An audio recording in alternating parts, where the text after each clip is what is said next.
name of 7 days Saturday Saturday Saturday হবে না Saturday এখানে আর আছে যে এই আর এর উচ্চারণ হবে না কারণ হচ্ছে আর এর পরে যদি কনসোনেন্ট থাকে পূর্বে যদি ভাওয়েল থাকে তাহলে আর উচ্চারণ হয় না তাহলে এটা কি স্যাটারডে না হয় স্যাটারডে স্যাটারডে আবার স্যাটারডে সানডে সানডে শব্দের শেষে এই ওয়াই থাকলে শব্দের শেষে যদি এই ওয়াই থাকে তাহলে এটা উচ্চারণ করার সময় কিরকম হয় যে এই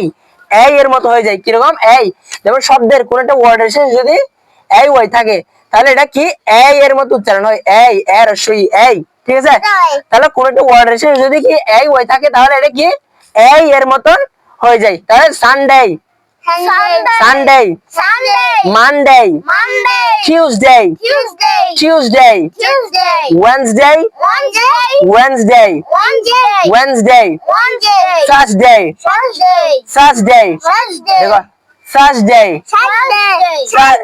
থার্সডে থার্সডে আবার এদিকে দেখো আবার ফ্রাইডে ফ্রাইডে তাহলে এটা কি ফ্রাইডে এটা কি হবে ফ্রাইডে পারবে এখন